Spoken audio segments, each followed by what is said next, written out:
Adik-adik pejuang PTN, bertemu kembali di channel Delfitra Hardian.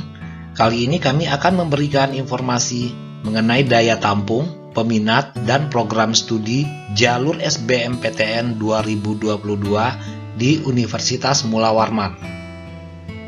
Daya tampung dan peminat tahun sebelumnya dapat dijadikan referensi atau patokan untuk melihat seberapa besar peluang kamu lolos program studi tertentu yang ada di Unmul. Dengan adanya data ini, diharapkan dapat membuat kamu lebih cermat dalam menentukan pilihan di kampus tersebut. Berikut adalah data daya tampung dan peminat masing-masing program studi di Universitas Mula Warman jalur SBMPTN tahun 2022.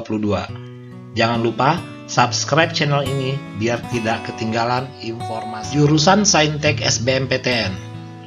Program studi agroteknologi, daya tampung tahun 2022 50 orang, peminat tahun 2021 159 orang.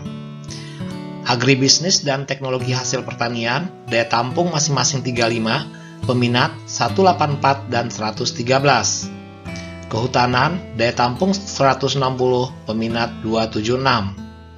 Pendidikan biologi, pendidikan kimia, pendidikan fisika, pendidikan matematika, dan aquakultur, daya tampung masing-masing 32 orang, peminat 141, 42, 39, 134, dan 49 orang.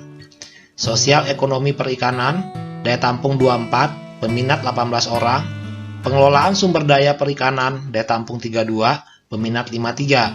Statistika, daya tampung 24, peminat 143. Program studi biologi, daya tampung tahun 2022 34 orang, peminat tahun 2021 120 orang. Kimia, daya tampung 32, peminat 59. Fisika, daya tampung 18, peminat 16 orang. Teknik sipil, teknik industri, teknik lingkungan, dan teknik pertambangan, daya tampung masing-masing 25, peminat 409, 254, 239, dan 268. Pendidikan dokter, daya tampung 40, peminat 964. Kesehatan masyarakat dan farmasi, daya tampung 60, peminat 779 dan 879. Peternakan dan teknik kimia, daya tampung dan peminat bisa dilihat di tabel. Program studi informatika, daya tampung tahun 2022 75 orang, peminat tahun 2021 736 orang. Arsitektur, teknik geologi, teknik elektro, daya tampung masing-masing 25, peminat 149, 76, dan 81. Teknologi hasil perikanan, daya tampung 24, peminat 34 orang. Kedokteran gigi, daya tampung 10, peminat 230. Matematika, daya tampung 18, peminat 49. Ilmu kelautan, daya tampung 32, peminat 43. Geofisika, pendidikan komputer, farmasi klinis, dan sistem informasi, daya tampung dan peminat bisa dilihat di tabel.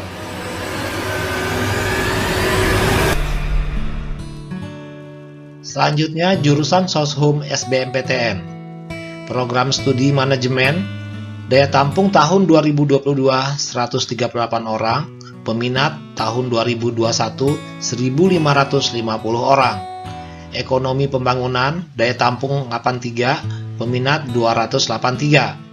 Akuntansi, daya tampung 138, peminat 680. Administrasi publik, ilmu pemerintahan, pembangunan sosial, ilmu hubungan internasional, ilmu komunikasi, administrasi bisnis, pendidikan Pancasila dan kewarganegaraan, pendidikan ekonomi, pendidikan bahasa dan sastra Indonesia atau daerah, daya tampung masing-masing sebanyak 32 orang. Program studi bimbingan dan konseling, serta pendidikan jasmani, daya tampung tahun 2022 sebanyak 32 orang, peminat tahun 2021 300 orang dan 74 orang. Pendidikan guru sekolah dasar, daya tampung 64, peminat 578. Pendidikan anak usia dini, daya tampung 32, peminat 118. Hukum, daya tampung 112, peminat 839. Psikologi, daya tampung 32, peminat 852. Sastra Indonesia dan Sastra Inggris, daya tampung masing-masing 48, peminat 118 dan 394. Pendidikan masyarakat daya tampung 16, peminat 36. Pendidikan geografi daya tampung 32, peminat 77. Ekonomi syariah daya tampung 50, peminat 153. Etnomusikologi dan pendidikan sejarah daya tampung dan peminat bisa dilihat di tabel. Selamat berjuang, belajar dengan serius. Semoga adik-adik mendapatkan hasil yang terbaik. Amin.